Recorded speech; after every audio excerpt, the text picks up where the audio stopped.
Look, to bigger issues now, Andrew, and the ongoing saga of selling Australian tourism to the rest of the world. Now, I know we've got these ambassadors, people like Lara Bingle, Bindio and Terrio, and, you know, they're trying their hardest, but do they really bring in the visitors? Well, the problem is the Americans, because they don't come here. We don't have enough famous landmarks. You know, what are they going to do, visit the Big Prawn and then go back to New York? I know. It is a problem, and that got us thinking, if we're running short, why not pass off other famous landmarks as our own? I mean, would the Americans really know any different? Ambassador Charles Firth hit the streets of the US to sell our country proud.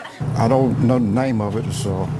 It's called the Sydney Opera House. Opera House. Do you know where it is? No, I don't. That was in Nemo. Yes, that's right. I have no idea what it's called, though. What about this one? That looks like the Leaning Tower of Pizza in Italy. That's right, but what most people don't know is that it is actually in Australia. Oh, so that is the one in Australia? That's the one in Australia. The Leaning Tower of Pisa is the replica. This is the Leaning Tower of Perth. Really? Yeah. I did not know that. But isn't Italy's about 500 years old or something like that? Yeah. Oh, yeah? Yeah, but ours is older. It's made by the Aborigines. I didn't know that. This is Adelaide's most famous landmark. Okay, I didn't know that. That shows you how ignorant I am. What about this? I don't know the name of it, but it looks familiar. Is it a tower? What is it? Yep, if I mention the City of Love, does that ring a bell? Paris? No, Melbourne. Melbourne. Yeah, so you would travel all the way to Melbourne. To see the Eiffel Tower, just for that, I sure would. Oh, that's beautiful. Yeah. I don't know what it is. It's the Taj Mahal. Have you heard of it? The Taj Mahal. Yeah, it's in the Simpson Desert. Yeah. You've heard of that? I've heard of it. You know that Steve Irwin used to live in the Taj Mahal.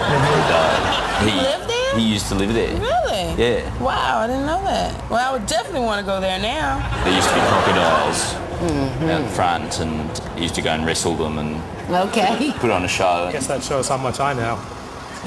Not a whole lot. It's called the Great Wall of China. Okay. I wanted to say that, but, you know, by it being Australia, I didn't...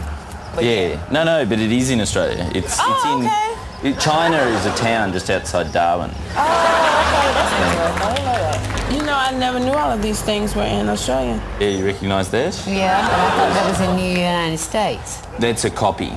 Australia has the original. Oh, is that right? Yeah.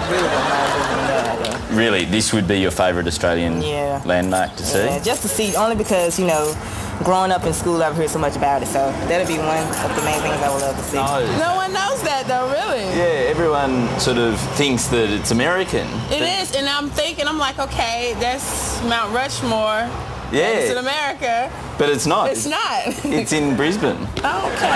Say you only had a few days in Australia, where would you go? Mount Rushmore, then Victoria, Taj Mahal, and then the Great Wall. The Big Ben and that place, that. You don't have the railroad cross country. Trans-Siberian Railroad. Yeah. I'll go to the Taj Mahal, to Big Ben, then I'll go to the Eiffel Tower, and then I'll end up here. So we have to have 5 days, because I'm going to Mount Rushmore. Oh, fantastic.